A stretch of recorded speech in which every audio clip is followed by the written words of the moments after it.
ওই খ্রিস্টান পাড়ার এক মাথায় গিয়ে দেখে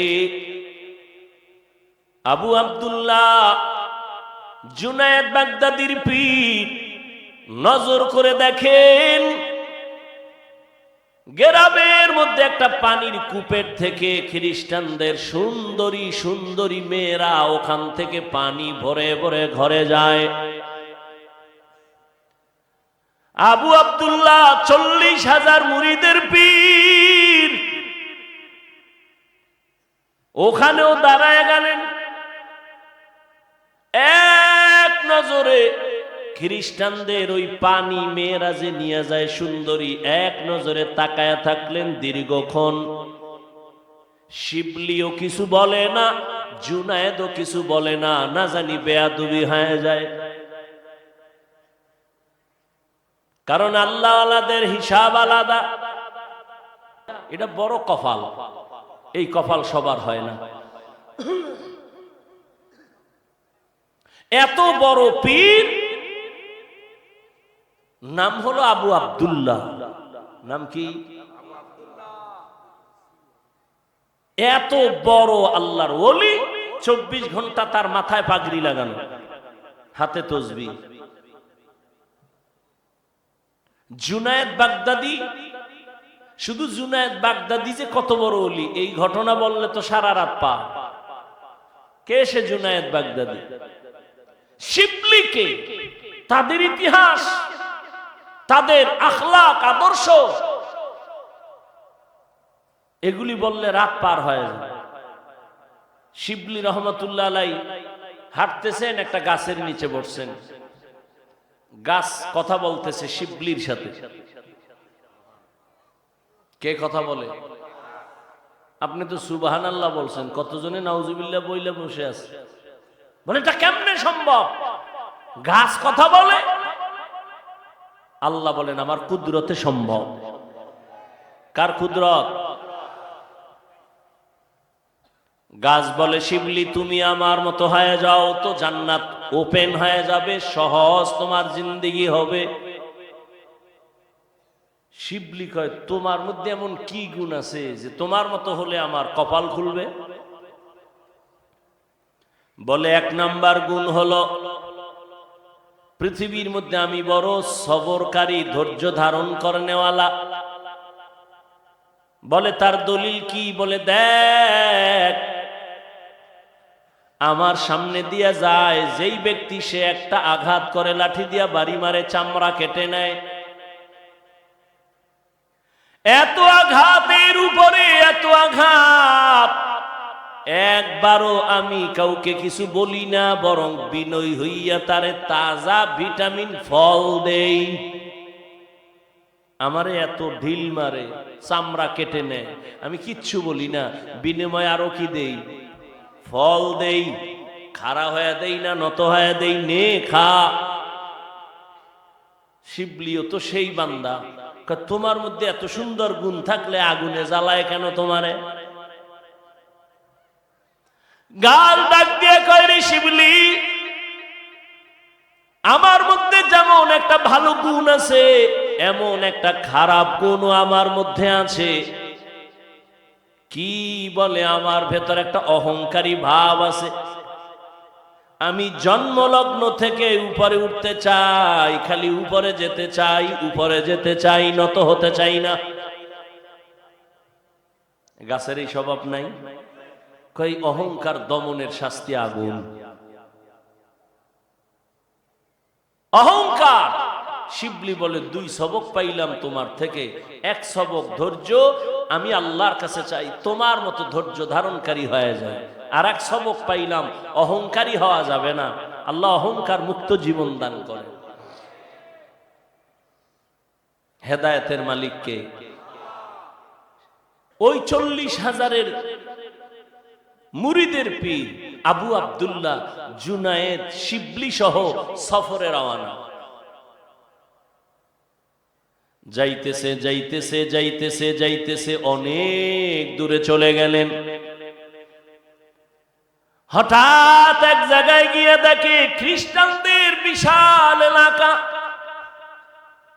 আপনারা ঢাকা থেকে যদি ওই 300 ফিট দিয়া নরসিংদী যান বা গাজীপুর দিয়া যান, গোরাশাল হইয়া গেলে ওখানে একটা বিশাল এরিয়া আছে, দেওয়াল করা খ্রিস্টান পাড়া, বিশাল। আর এখন তো খ্রিস্টান মিশনারিরা টাকা দিয়া দিয়া ওই উত্তরবঙ্গে চট্টগ্রামে মানুষকে টাকা দিয়া দিয়া খ্রিস্টান বানায়। এগুলো বললে বলবে আমরা উগ্রবাদী, আর আমাদের বিরুদ্ধে কিছু বললে আমরা কোনো জবাব দিতে পারবো না, তো আমরা ভালো। আল্লাহ হেদায়াত দান করুন। জুনায়েদ বাগদাদি শিবলি রহমাতুল্লাহ আলাইহি চলছেন,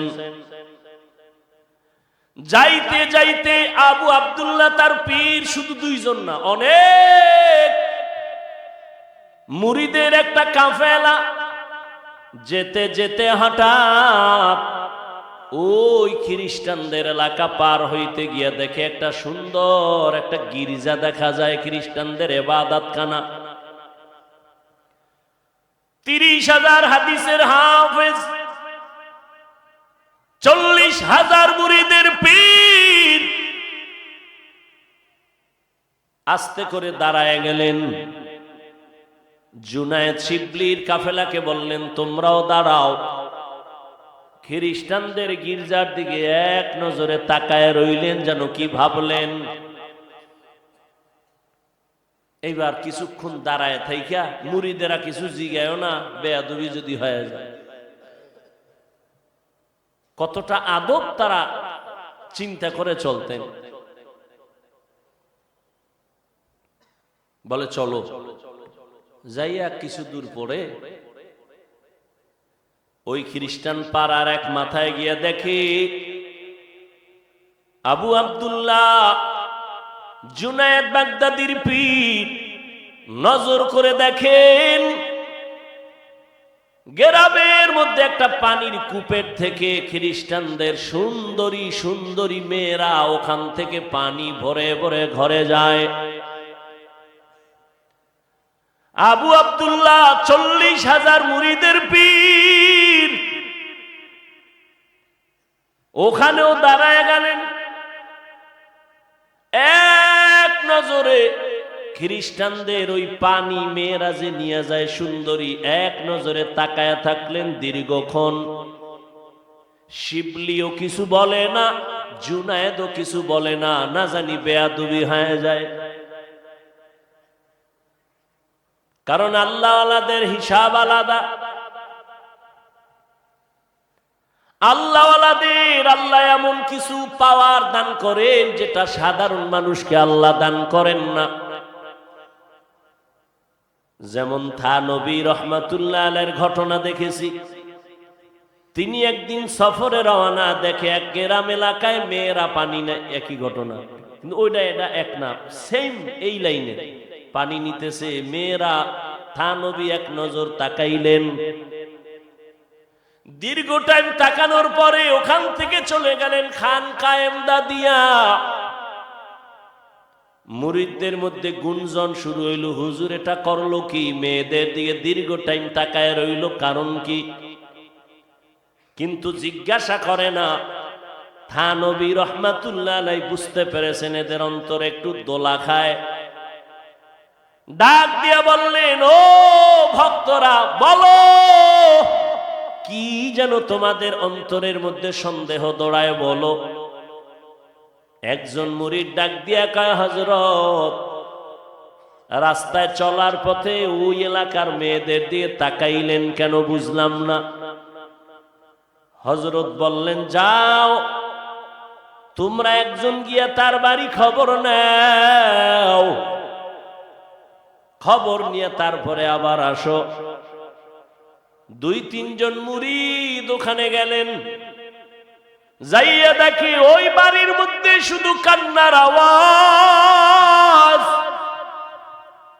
যেই সুন্দরী মেয়েটা পানি নিয়ে বাসায় গেল, সে আর দুনিয়ায় জিন্দা নাই। মুরিদেরা চলে আসছে। হযরত, যেই মেয়ের দিকে তাকাইছিলেন পানি নেওয়ালা, ওই বাড়ি কান্নার আওয়াজ, ওই মেয়ে আর বেঁচে নাই। থা নবী কয় আমি মেয়ের দিকে একবারও তাকাই নাই, আমি আমার আল্লাহর কুদরতের মোহাব্বতের নজর দিয়ে তাকায় দেখছিলাম আজরাইলের আনাগোনা চলতেছে ওর উপর। এ পাওয়ার কে দিছেন? আল্লাহ দেন। কাকে দিবেন? মুত্তাকিন যারা, তাদেরকে। কোনো গাঞ্জাখোরের দিবেন, কারণ অনেক গাঞ্জাখোরও আছে কিন্তু অলৌকিক পাওয়ার দেখায়। এক গ্লাস পানির মধ্যে আঙ্গুল রাখিয়ে কইবে দেখ এটা মিষ্টি হয়ে গেছে, আপনি মুখে দিয়ে দেখবেন চিনি ফেল, কইতে তো বড় বাবা। কয় বাবা না, বাবা না, শুধু বাবা নয়, কাবার কাবা।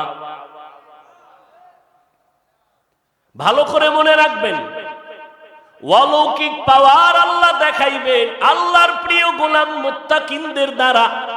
কিন্তু যদি দেখেন একজন বেনামাজি পর্দা করে না, সে যদি অলৌকিক কিছু দেখায়, এটা আল্লাহ দেখান না, এটা ওর কুফরি কালাম আর জিনের খেলা।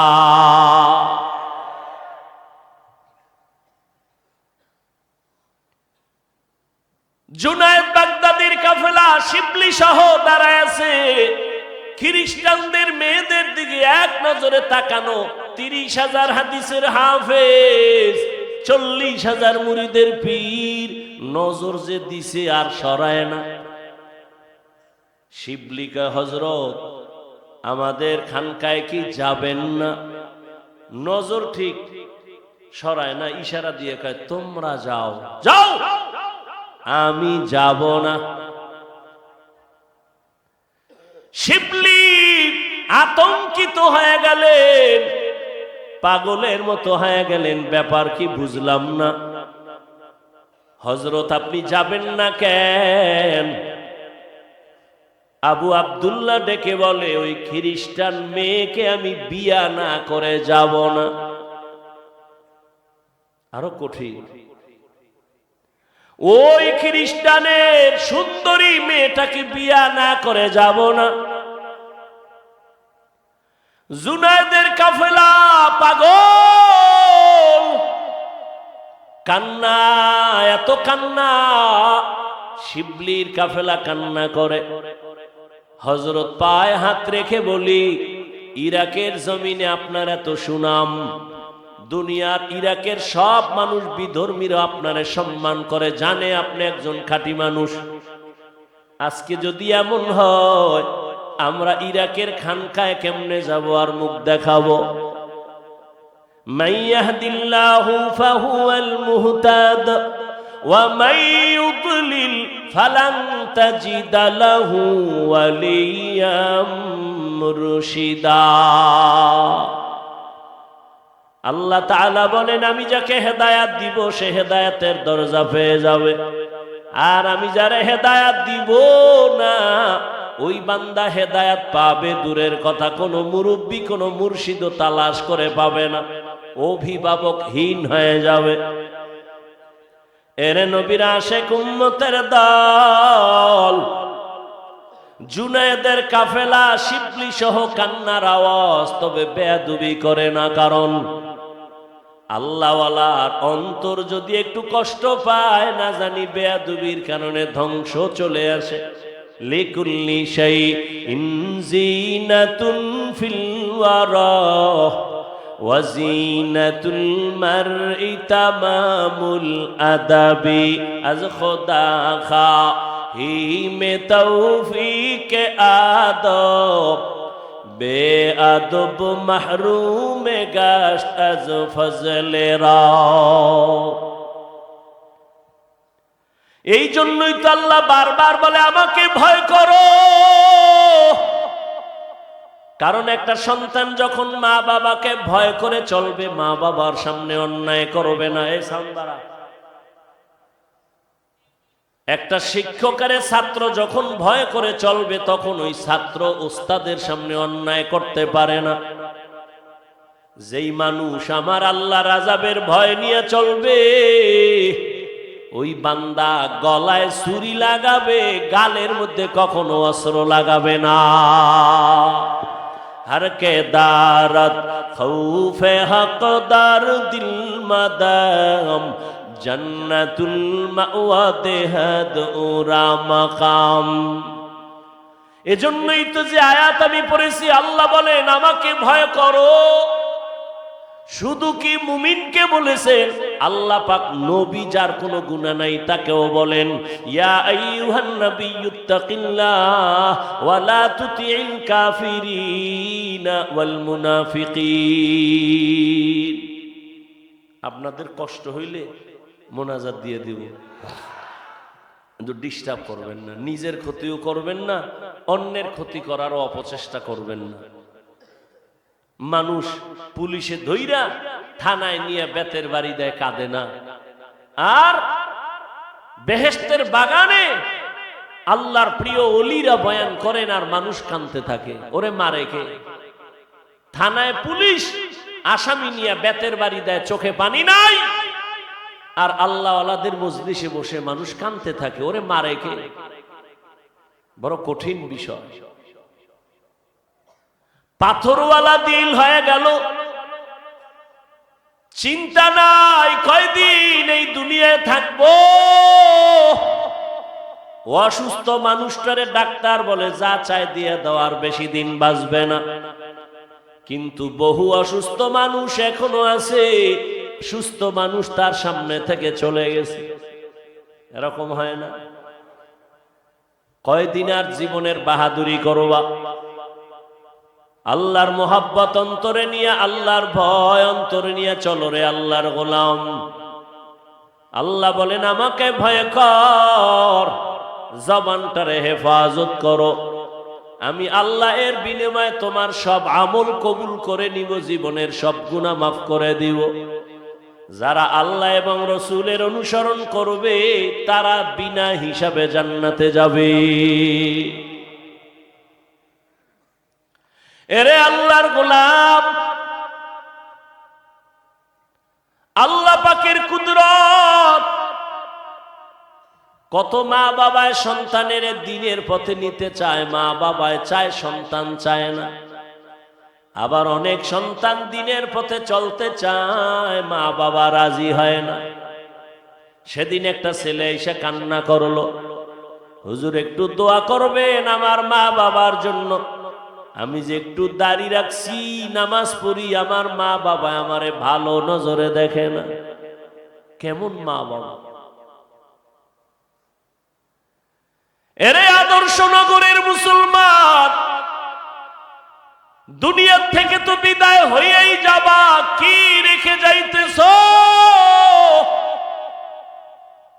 হিসাব দুইটা, দুনিয়ায় কি রেখে যাবা, সাথে কি নিয়ে যাবা, আর কোনো হিসাব নাই। জীবনে তো দুনিয়ার পেছনে কম দৌড়াইলা না, টাকার পেছনে, ক্ষমতার পেছনে কম দৌড়াইলা না, কিন্তু ফলাফল কি হইল? বাড়ি কইরা কি লাভ হলো? বাড়ির মধ্যে ঘুমানের তোমার কপাল নাই, ওই বাড়ির কোনো লাভ আছে? ওই টাকার বাহাদুরি করে কি লাভ হবে? যেই টাকা ব্যাংকে থাকবে কেউ খাইতে পারবে না। দুদক নোটিশ দিয়া দিছে 10 তলা বিল্ডিং কেমনে করছো, হিসাব দে। হিসাব চাওয়া মাত্র ঘুম হারাম হয়ে গেল। এই বিল্ডিং এর থেকে খেরের ঘর আর টিনের ঘরে থাকা অনেক ভালো। এরে আল্লাহর বান্দারা, নবী বলেন দুই জিনিস হেফাজতের জিম্মাদারি যদি নাও, আমি নবী তোমাকে জান্নাতে নেওয়ার জিম্মা নিব। এক হলো জবানের হেফাজত করো, দ্বিতীয় লজ্জাস্থানের হেফাজত করো। এই দুইটা জিনিস হেফাজতের জিম্মা যদি নাও, আমি নবী তোমাকে জান্নাতে নেওয়ার জিম্মাদারি নিব। হেদায়াত বড় কঠিন। আমি মাঝে মাঝে বলি, মুরব্বি মাইনা চলি, এরপরও ঠিক থাকা যায় না। আর যারা মুরব্বি মানে না, এদের উপায় কি? মাইলে মোমেন সোয়ে মোমেন মিশাওয়াত, মাইলে কাফের সোয়ে কাফের মিশাওয়াত। সোহবতে সা লে তোরা সালে কুনাদ, সোহবতে তালে তোরা তালে কুনাদ। 40,000 মুরিদের ভিড় কই? গেছে, ভুলে গেছে। কোথায়? খ্রিস্টান পাড়ায় দাঁড়ায় আছে। শিবলি জুনায়েদের কাফেলা কান্না করে পা ধরে চলেন। কিতাবে লেখে তাদের কান্নায় গাছের পাতা পর্যন্ত মনে হয় কাঁদে। কিন্তু 30,000 হাদিসের হাফেজ আল্লাহওয়ালা আবু আব্দুল্লাহর দিল নরম হয় না। আবু আব্দুল্লাহ কয়, এই জুনায়েদ যাও যাও, আমি ইরাকের খানকায় যাব না। ইতিহাস বড় লম্বা। এক পর্যায়ে জুনায়েদের কাফেলা শিবলি রহমাতুল্লাহ আলাইহি সহ নিরুপায় হইয়া সেখান থেকে বিদায় হয় ইরাকের খানকা ফোরাত নদীর কিনারায় রওয়ানা। আর এদিকে 30,000 হাদিসের হাফেজ আবু আব্দুল্লাহ এখান থেকে ওরা যখন চলে গেছেন, তিনি একা খ্রিস্টানদের বাড়ি যাইয়া ওই মেয়ের বাবারে ডাকছে। বাবারে ডাক দিয়া কয়, আপনি নাকি ওই মেয়ের বাবা? বলে হ্যাঁ। বলে আমার একটা আবদার, খ্রিস্টান দেখেই তো চমকে উঠছে, আপনি তো ইরাকের মধ্যে দামি নামি এক ব্যক্তি, বড়, আপনার মাথায় পাগড়ি, হাতে তসবিহ, আমার দরজায় কেন? আল্লাহর বান্দা আবু আব্দুল্লাহ চিন্তাহীন ভাবে বলে ফেলল, ও খ্রিস্টান আল্লাহর বান্দা, আমি তোমার মেয়েকে বিবাহ করার জন্য আসছি। খ্রিস্টান দুশ্মন তো দুশ্মন, দুশ্মন কখনো বন্ধু হয় না। দুশ্মন যদি কখনো বন্ধু হয়, মনে করবেন উদ্দেশ্য খারাপ, ও ক্ষতি করবেই। খ্রিস্টান কয় সুযোগ হাতছাড়া করা যায় না। এত বড় দেশের একজন নামি দামি ব্যক্তি, যার হাতে হাত লাগাইলে দুনিয়াদার আখেরাতমুখী হয়ে যায়, এরে যখন পাইছি এই সুযোগে তারে চূড়ান্ত ভাবে জাহান্নামের পথে নিয়ে যাও। কয় তুমি আমার মেয়ে বিয়ে করবা? বলে হ্যাঁ। তাহলে আমার শর্ত আছে। কি শর্ত? বলে 1 বছর অপেক্ষা করতে হবে। বলে আমি রাজি। 2 নাম্বার শর্ত, মদিনার পাগড়ি পোশাক তুমি ফালাইয়া তোমার মাথায় আমাদের খ্রিস্টানদের ইউনিফর্ম, প্যান্ট শার্ট আর টাই আর ক্যাপ লাগানো লাগবে। আবু আব্দুল্লাহ কয় রাজি। কয়টা হইল? 3 নাম্বার শর্ত, আমার মেয়েকে যদি তুমি বিবাহ করতে চাও, 1 বছর পর্যন্ত জঙ্গলে আমার কিছু শূকর আছে, এগুলো রাখাল হয়ে 1 বছর পাহারা দিতে হবে। আবু আব্দুল্লাহ বলে আমি রাজি হয়ে গেলাম। মদিনার পাগড়ি আর পোশাক ফালাইয়া 1 বিন্দু দেরি করে না। এত বড় আল্লাহর একজন ওলি, গোটা ইরাকে যার এত নাম, জুনায়েদ বাগদাদির পীর, পেরেশানির কোনো চিন্তা নাই। এত বড় আল্লাহওয়ালা কেমন যেন শিশুর মতো বলে যা কয় রাজি, যা কয় রাজি। পাগড়ি ফালায় দিছে, দাড়ি ফালায় নেয়। কারণ খ্রিস্টানদের মধ্যে দাড়িওয়ালা বহু আছে, হিন্দুদের মধ্যে, শিয়াদের মধ্যে দাড়িওয়ালার অভাব নাই। এখন দাড়ি হয়ে গেছে অনেকের ফ্যাশন। আগে কামাইতো, এখন এই থোতার গোড়া একটু রাখে, এটা ডিজাইন, ডিজাইন হয়ে গেছে। এখন এই ডিজাইন ঠিক রাখতে যাই কিছু কপাল ভরারা রাখে, রসুলের সুন্নত হিসাবে রাখে না। ওই যে আমরা ওয়াজ করতাম দোনো হাতের কবজা দিয়ে খাও, এটা মানে না। যখন করোনায় কানে ধরাইছে, এবার আমারে কয় 2 বেননি, কেমন মেডিসিনের বোতল লয়ে ঘুরে, কতক্ষণ যায় চাপ দিয়া এরকম। কি তুমি অজু করবানি? কয় না, করো না। আর আমরা যে উলামায়ে কেরাম বয়ান করছি, 2 হাতের কবজা ধুইয়া খাইতে বসো, মদিনার সুন্নাত মানে নাই, হুজুর গো কথা কানে নেই না। অথচ এই জমিনে উলামায়ে কেরাম টুপিওয়ালারা এই জাতির চিরন্তন বন্ধু, আর সব হলো ধান্দাবাজ। এই উলামায়ে কেরাম এই জাতিকে যা দিয়েছে তা কেউ দেয়নি। উলামায়ে কেরাম জীবনের নিঃস্বার্থ বন্ধু, আর সব স্বার্থপর। কিন্তু ঘুরে ফিরে দোষ সেই আলেমের দিকে, গুলি সে আলেমের দিকে, বিপদ সব তাদের নিয়ে। আল্লাহ হেদায়াত দান করুন। অথচ মহামারী করোনার ভেতরে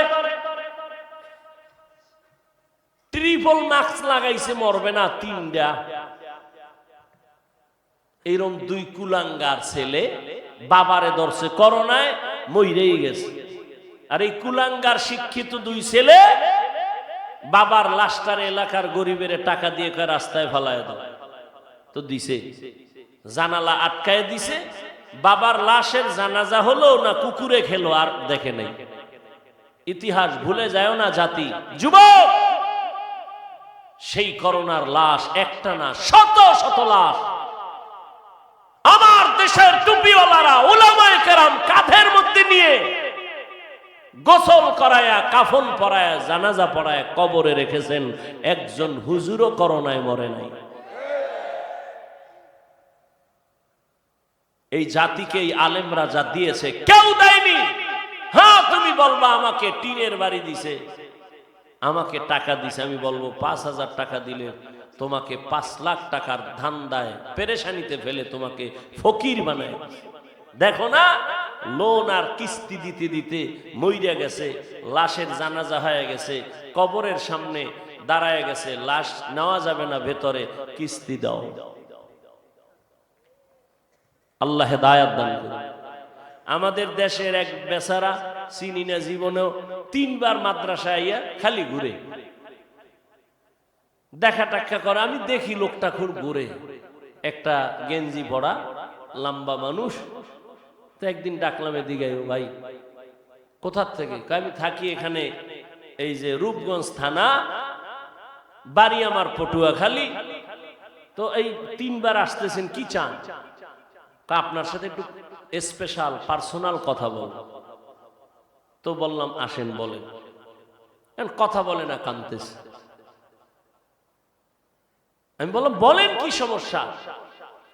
তো বলতেছে আমার একটা মেয়ে উপযুক্ত বিবাহের কাছাকাছি, আর আমার বউ আর আমি একটা ছোট্ট রুম আর একটা বারান্দা নিয়ে ভাড়া থাকি। কারো থেকে টাকা উঠাই আমি লোন আই না, সুদে একটা পিকআপ কিনছি। পিকআপ, ছোট পিকআপ আছে না, মালটানে কিনা ওরে মাসে মাসে কিস্তি দেয়, আরে পিকআপ চালাই। এমন মুসিবত, করোনা আসলো, পিকআপ অ্যাক্সিডেন্ট হলো, এখন আমি নিজেও খেতে পারি না, কিস্তিও দিতে পারি না। আমারে এই দুঃখ অত কাঁদায় না, কিন্তু কাঁদায় এজন্য ওই পাওনাদার ওই মানুষগুলো আমার বাসায় এসে আমার মেয়েকে মারে, আমার স্ত্রীকে মারে। আমি কি করব? কাঁদতেছে অঝোর ধারায়। সুদ খাইয়া কেউ শান্তিতেছে, একটা প্রমাণ দিলে আমি সুদের বিরুদ্ধে রস করব না। আল্লাহ হেদায়াত দান করুন। তুমি টাকার বাহাদুরি দেখাও আর রাস্তায় ঘুরো, চায়ের দোকানে বলো, মাদ্রাসায় পড়ে লাভ কি? যাকাত ফেতরা খায়। বলেন তো কতটার জবাব দিব? আচ্ছা বলেন আমাকে, আপনার এখানে সব শিক্ষিত মানুষ, যাকাত দিবে কে? গরিব না ধনী? কাকে দিবে? গরিব। মাদ্রাসায় গরিব নাই? কম না বেশি? এতিম নাই? তা প্রত্যেকটা মাদ্রাসায় এতিম ফান্ড আছে, ওখানে আলাদা টাকাগুলো যাকাতের জমা হয়, ওদের পেছনে টাকা ব্যয় হয়। তো যাকাতের টাকা গরিবরা খাবে না? তুমি তো চুরির টাকা খাও, তুমি তো সুদের টাকা খাও, তুমি তো ঘুষের টাকা খাও। এটার কোনো টেনশন নাই। মাদ্রাসার যাকাত খায় কেন, এ নিয়ে টেনশন। ওই যে কথা আছে গ্রামে, দেখতে নারী চলন বাঁকা। আল্লাহ হেদায়াত দান করুন। হালাল ভাবে তারা জীবন যাপন করে, একটা হারাম নয়। এই রকম মাদ্রাসা এই জমিনে ভারতের ভেতরে ব্রিটিশরা 200 বছর শোষণ করেছে, মাদ্রাসা জ্বালায় দিছে, হাজার হাজার আলেমকে গলায় ফাঁস দিয়া গাছের সাথে রাস্তায় লাশ ঝুলায় রাখছে। এই ভারতে কোনো ইসলামের আওয়াজ থাকবে না, আলো থাকবে না। আল্লাহ সিদ্ধান্ত করলেন ভারতেই হবে ইসলামের আলোর পাওয়ার হাউস। তাই হলো, সারা দুনিয়াতে যত ইসলামের বাতি জ্বলে সবগুলোর পাওয়ার হাউস দেওবন্দ। কথা বলেন না কেন? কোন মায়ের সন্তান সাহস থাকলে দাঁড়ায় বলতে পারবে সারা বাংলাদেশে যে রাজনীতির ময়দান বলেন, তাবলিগের ময়দান বলেন, পীর মুরিদির ময়দান বলেন, সহিভাবে, ভণ্ডামি নয়, সহিভাবে যত খেদমত আছে ইসলামের লাইনে সবগুলো খেদমতের পেছনে দেওবন্দীদের অবদান অস্বীকার করার কোনো সুযোগ নাই। আল্লাহ হেদায়াত দান করুন। কওমি মাদ্রাসা কমছে না বাড়ছে? চরমোনাই কমতেছে না বাড়তেছে? এর কারণ কি? একটাই কারণ, বিরোধিতা করা। বিরোধিতা করছে এই জন্য কওমি মাদ্রাসা বেড়ে গেছে। বিরোধিতা করার কারণে চরমোনাই বাড়তেছে। কথা ঠিক না? বিরোধিতা করার কারণে তাবলিগের খেদমত কমছে না বাড়ছে? দুই দল হইয়া আরো পাল্লা দেয়, কে কার আগে আগায় যাবে। বাকি কিছুটা ওই যে অহংকারের বয়ান করতেছি, ঝামেলা সেখানে। আল্লাহ সবাইকে বিনয়ী হওয়ার তৌফিক দান করেন। দেখেন তো, দিন শেষে তো ইসলামেরই বদনাম। কি ভাই, দিন শেষে তো আমাকে ইসলামের বদনাম। একটা মানুষ যদি চিন্তা করে যে না, কিছু হোক বা না হোক ইসলামের বদনাম হতে দিব না, তাহলে আর কোনোদিন ঝগড়া থাকে? আল্লাহ সবার মধ্যে বিনয়ী হওয়ার তৌফিক দান করেন। বয়ান শেষ করে দিব, আর 2-4 মিনিট হবে না? আল্লাহ সবাইকে কবুল করে। ঘটনাটা কোথায় রাখছি? গেছেন?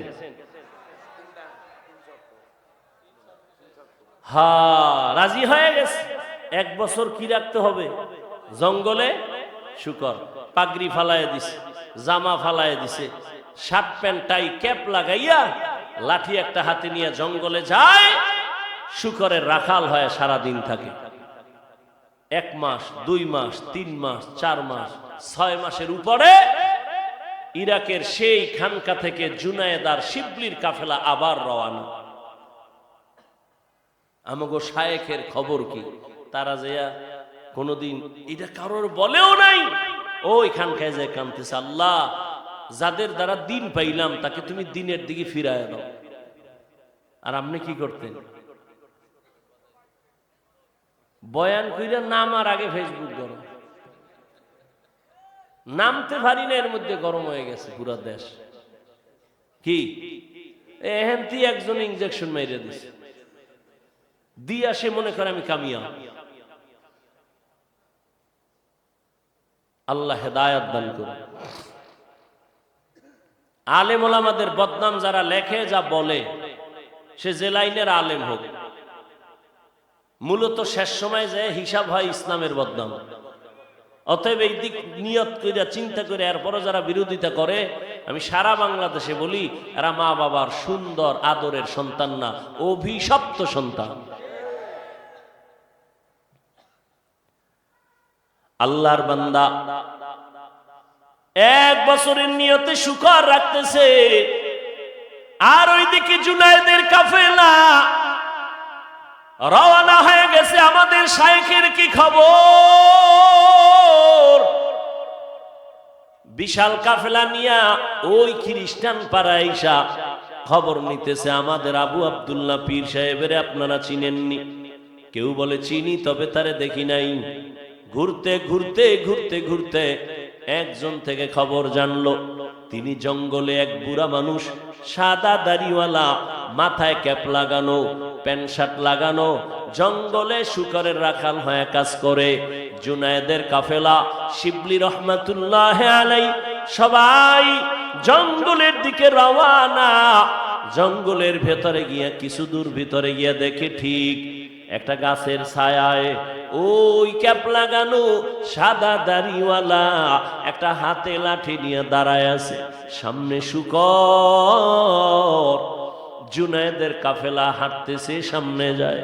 আল্লাহর বান্দা দাড়িওয়ালা 40,000 মুরিদের পীর নজর দিয়ে যখন জুনায়েদের চেহারায় পড়ছে, শিবলির চেহারায় পড়ে গেল, তখন সে একটু আটকে উঠল।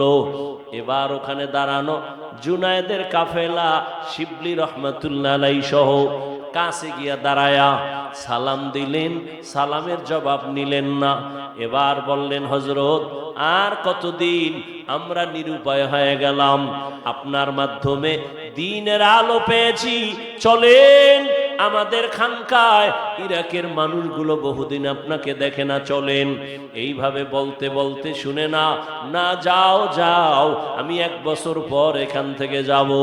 এবার কান্না শুরু হয়ে গেল।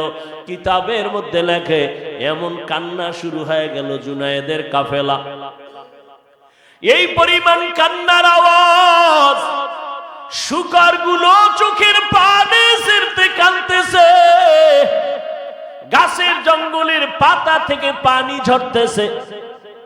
এটা আল্লাহ তাআলার কুদরতের খেলা। আল্লাহ তাআলা দুনিয়ার মানুষের দৃষ্টান্ত দেখাইবে হেদায়েতের কারণ।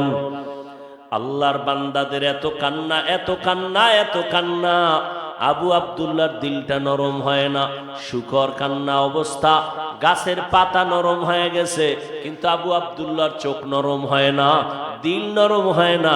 তারা নিরুপায় হয়ে এবারও যাবে যাবে ভাব, পা জড়ায় ধরে কান্দে, ও আমাদের শাইখ, আর কয়দিন আল্লাহর ওয়াস্তে চলেন আমাদের ইরাকের খানকা, কে শুনবে তার কথা? বলে, যাও যাও, আমি যাব না। অনেক দূর আগাইয়া জুনায়েদের কাফেলা দীর্ঘ সময় থাকলেন, কান্না করলেন, এরপরও তার দিল নরম হয় না। পরিশেষে তারা এবারও নিরুপায় হইয়া ইরাকের রাস্তায় রওনা হয়ে গেছে। শিবলি রহমাতুল্লাহ আলাইহি বলেন, আমরা কান্না থামাই না, রাস্তা দিয়া যাই, আর খোলা আকাশে মালিকের দিকে হাত উঁচু করে কান্না করি। জুনায়েদের কান্না, আমি শিবলির কান্না, পুরা কাফেলার কান্না চলে। ও দয়ার মালিক, তোমার গোলামের কোন কারণে তুমি বেজার হইছ? হেদায়েতের দরজায় ফিরাইয়া দাও রে মালিক। ও আল্লাহ, তুমি আমাদের আর কত কাঁদাইবা? দয়া করে আমাদের শায়েখের ফিরাইয়া দাও। কান্না করতে করতে শিবলি আর জুনায়েদের কাফেলা অনেক দূর যখন চলে গেছেন, হঠাৎ শিবলি বলেন, আমরা কান্না করতে করতে যাচ্ছি, রাস্তা সামনে অনেক দূর, হঠাৎ করে তাকায় দেখি সামনের রাস্তার পাশে একটা পানির কূপ। ওই পানির কূপ থেকে আমাদের আবু আব্দুল্লাহ, আমাদের শায়েখ, উলঙ্গ অবস্থায় কালেমায় শাহাদাত পড়তে পড়তে কূপের থেকে গোসল করে ওখানে দাঁড়ায় আমাদের ডাকে, আমার একটা কাপড় দাও, আমার একটা কাপড় দাও, শরীরটা আবৃত করব। শিবলি জুনায়েদ বলেন, আমরা দৌড়ায় যাইয়া আমরা কাপড় দিলাম, চাদর দিয়া তারে আবৃত করে। এরপরে আমরা তাকে নিয়া আবার ইরাকের খানকায় রওয়ানা। ইরাকের খানকায় যাইয়া আমরা তাকে নিয়ে থাকলাম। আগের মতো খেদমত শুরু হলো। শিবলি বলেন, আমি এক পর্যায়ে আদব রক্ষা কইরা আমি আমাদের শায়েখরে জিজ্ঞাসা করেছিলাম গোপনে, ও শায়েখ আমার, 40,000 মুরিদের আপনি পীর, আমরা আপনার মুরিদ, আমাদের দেখা কত মানুষ দিনের পথ খুঁজে পায়, আপনার এমন কি হয়েছিল যে আপনি খ্রিস্টান মেয়ের জন্য পাগল হয়ে গেলেন? কারণটা কি? বলে, ও আপনি তো 30,000 হাদিসের হাফেজ, আপনার হাদিস আছে কতটা মুখস্থ? বলে, একটা হাদিস ছাড়া ভিন্ন কোন হাদিস আমার মুখস্থ ছিল না, কোরআনের একটা আয়াত আমার মুখস্থ ছিল না। শিবলি বলেন, কারণটা কি হয়েছিল? আল্লাহর ওলি আবু আব্দুল্লাহ ডেকে বলেন, ও শিবলি, যখন আমরা কাফেলা নিয়া ওই খ্রিস্টানদের গির্জার সামনে দাঁড়াইয়া এক ধ্যানে তাকাইছিলাম, তখন আমার অন্তরে একটু অহংকার আর ছিল। আমি মনে মনে ভাবছিলাম আর বলছিলাম, তোমরা সব জাহান্নামী, আমি একা জান্নাতি, আমার মতো ভালো মানুষ আর কেউ নাই।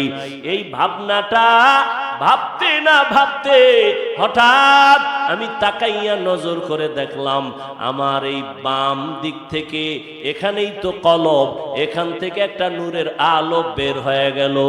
এমন কেন যেন আমার জ্ঞান, আমি শূন্য হয়ে গেলাম। এই শুধু এতটুকু অপরাধ শিবলি রহমাতুল্লাহ আলাইহি লিখেছেন। এই যে নিজেরে বড় মনে করেছেন, অহংকারী, আল্লাহ বেজার হইয়া কলবের নূর নিয়ে গেছে। من يهد الله فهو المهتد ومن يضلل فلن تجد له وليا মুরশিদা। শিবলি বললেন, শায়েখ, আপনাকে রাস্তা থেকে ধরে আমরা খানকায় নিয়ে আসছি।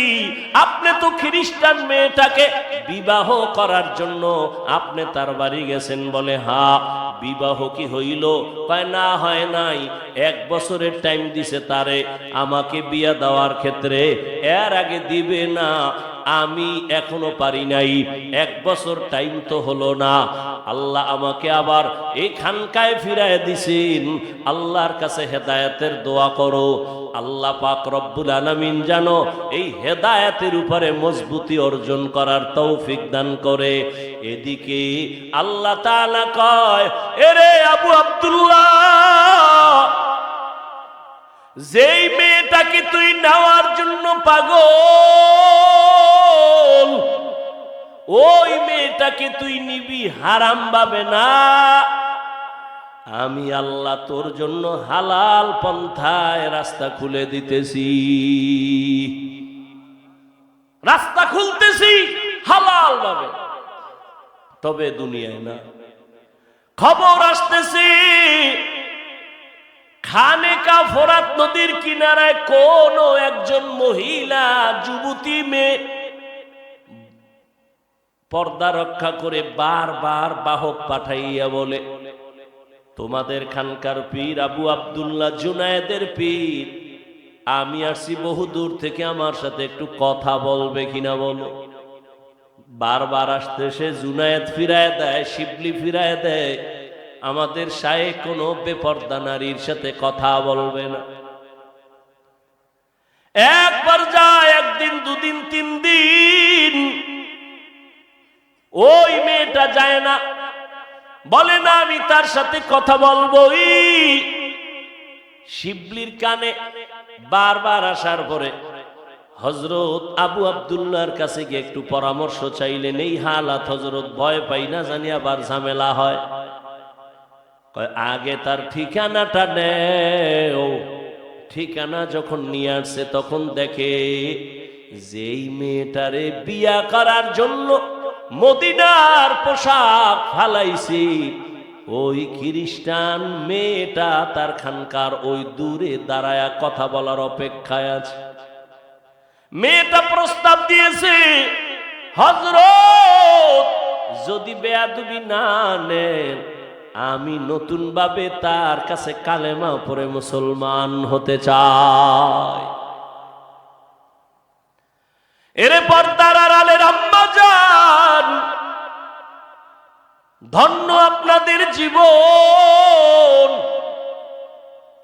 আপনারা তো নবীদের মায়ের মতো মা, সাহাবায়ে কেরামদের মায়ের মতো মা।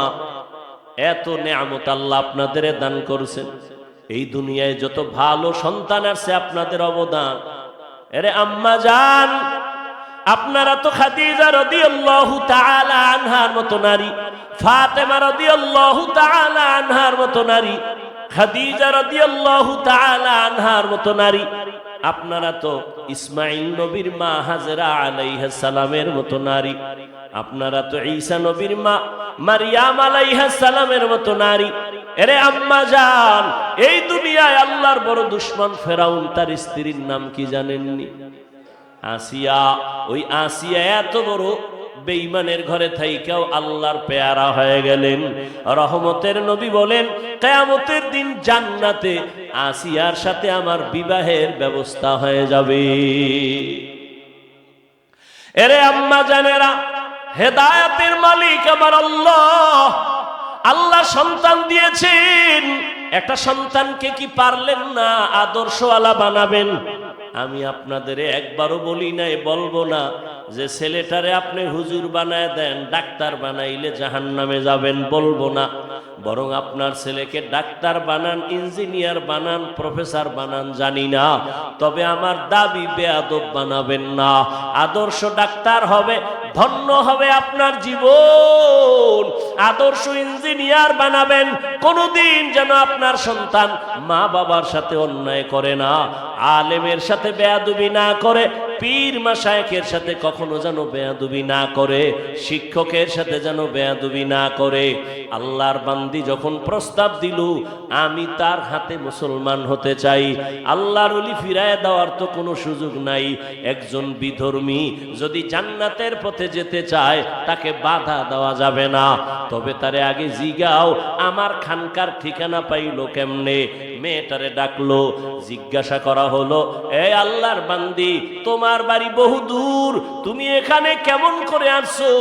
বলে আমি দীর্ঘ 6 মাস স্বপ্নে দেখতেছিলাম ইরাকের খানকার ওই আল্লাহওয়ালা আবু আব্দুল্লাহ রে, আমি তার হাতে মুসলমান হয়ে যাব। ইসলামের ঘেরান আমার নাকে লাগতেছিল, আমি পাক্কা নিয়ত করে আসছি। স্বপ্নে আমাকে বলা হয়েছে মা বাবা সাইরা কালেমা পড়তে পারবিনি। আমি রাজি হয়ে হ্যাঁ বলেছি, আমি এখন কালেমা পড়ার জন্য আসছি। আমাকে স্বপ্ন দেখাইছে ফোরাত নদীর কিনারায় খানে খায় চলে যাও, আমি চলে আসছি। আল্লাহর ওলি পর্দার আড়ালে রাইখা মেয়েটারে মুসলমান বানায় দিছে। এরপরে বলছে এখানে থাকো, খানার আয়োজন দিছে, সবক দিছে, এগুলো আদায় করো। কিছুদিনের মধ্যে এই আল্লাহর বান্দি হঠাৎ অসুস্থ হইয়া দুনিয়ার থেকে বিদায় হয়ে গেল। আল্লাহর ওলি শিবলি বলেন আমাদের শায়েখ এই মেয়েটাকে মুসলমান বানায় দিয়েছেন। কিছুদিনের মধ্যে মোটামুটি আমল করতে করতে অসুস্থ হয়ে আল্লাহর বান্দি চলে গেলেন। এরপরে এর কিছুদিন পর আমাদের শায়েখ আবু আব্দুল্লাহ দুনিয়ার থেকে চলে গেলেন। এবার দুনিয়ায় আর তাদের সাক্ষাৎ হলো না, মোলাকাত হলো না। মনে মনে ভাবতেছিলাম আবু আব্দুল্লাহ আমাদের শায়েখ বিবাহের জন্য এত পথ পাড়াইলেন, 1 বছরের কিনারায়, মেয়েটাও জায়গায় আসলো, বিয়ে তো আর হলো না। শিবলি রহমাতুল্লাহ আলাইহি বলেন দীর্ঘদিন পর আমি একদিন ঘুমের ঘরে স্বপ্নে দেখি ওই আমাদের পীর, 40,000 মুরিদের পীর, 30,000 হাদিসের হাফেজ, তাকায় দেখতেছি দোনোজন জান্নাতের বাগানে দোনোজন বিচরণ করতেছে। প্রশ্ন করলাম কি হালাত? বলে আমাদের দোনোজন জান্নাতে বিবাহের ব্যবস্থা হয়েছে।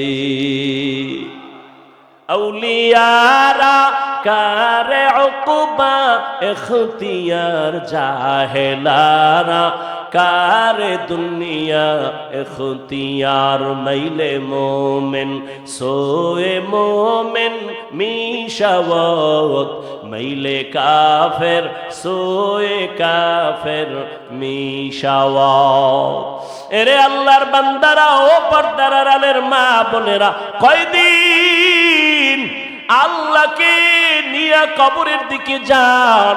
ওই বেঈমান ফেরাউনের ঘরে আসিয়া এত বড় বেঈমানের ঘরে থাইকা আমার আল্লাহকে ভুলেন নাই। ফেরাউনের ঘরে থাইকা আমার আল্লাহর পেয়ারা বান্দি হইয়া কবরে চলে গেছি। আল্লাহ মা বোনদের আবেদা হিসাবে কবুল করেন, আদর্শ সন্তানের মা বাবা হওয়ার তৌফিক দান করেন, আমিন। সবাই আমিন বলেন। মোনাজাত যাদের লাগবে না, বহু বুজুর্গ আছে, গুনাহ নাই, মোনাজাতেরও কি নাই, প্রয়োজন নেই। অথচ যাদের গুনাহ আছে তারা চিন্তা করবে এই মজলিস আমি আগামী বছর পাবো কিনা, হায়াত আমার থাকবে কিনা।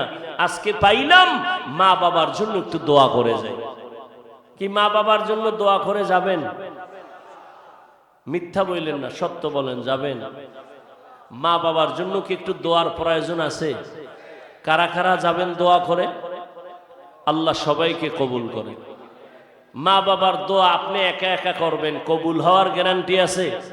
কিন্তু এই মজলিসে যদি করেন, একজনেরটা কবুল হলে সবারটা কবুল হয়ে যাবে। তো এই দোয়ায় শরীক হবেন না চলে যাবেন? বলেন সবাই। আল্লাহ সবাইকে কবুল করে। যে মা বাবার এই দোয়ার সুযোগ পেয়েও দোয়ায় শরীক হবে না, তাদের কপাল ভালো কিনা আল্লাহ ভালো জানেন। আল্লাহ সবাইকে মাফ করেন।